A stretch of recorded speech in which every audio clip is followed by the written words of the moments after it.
জঙ্গল ভ্রমণের আজ 2 দিন। তো পাখিরালয় থেকে ছেড়ে দেওয়ার কিছুক্ষণ পরে বেশ 1 থেকে 1.5 ঘন্টার মধ্যে আমরা চলে এলাম কুমির ডাবরি ওয়াচ টাওয়ারের কাছে। এই কুমির ডাবরি ওয়াচ টাওয়ার থেকে কিছুক্ষণ দূরে এসেই আবার একটি আইল্যান্ড পেলাম। সেই আইল্যান্ডে এসে দেখলাম 1 কিলোমিটার জঙ্গলের মধ্যে পায়ে হেঁটে যাওয়া ব্রিজ। বাহ, সেখানে যেতে ফিলিংসটা আমার খুব সুন্দর ছিল, দেখতে শুনতে যেতে খুব ভালো লাগছিল। পায়ে হেঁটে হেঁটে ভিডিও করতে করতে আমি চলে যাচ্ছি একদম ভিতর দিকে। দেখতে পাচ্ছেন চারিদিকে কাঁটা তার দিয়ে ঘেরা, জায়গায় জায়গায় বিএসএফ দাঁড়িয়ে আছে, কোনো জায়গাতে দাঁড়িয়ে আছে আমাদের গাইডম্যান। আর আমার চাচাতো ভাইটা অনেক দ্রুত যাচ্ছিল।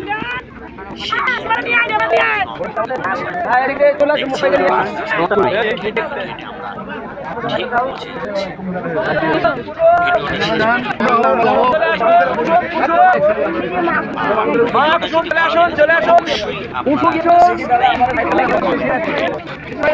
এবারে আমাদের লঞ্চ যেদিকে আমাদেরকে ডাকছে, অবশ্য আমাদের লঞ্চটা ছিল রাজমহল, এখানে ভিড়টা ছিল উপরে।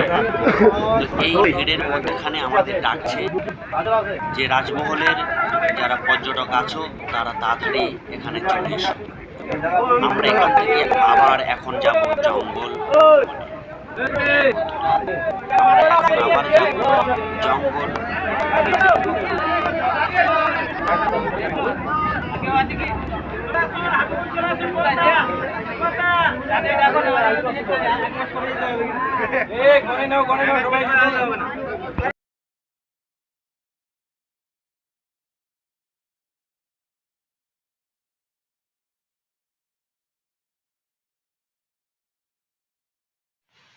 দেখতে পাচ্ছেন আমরা লঞ্চের কাছে চলে এসেছি।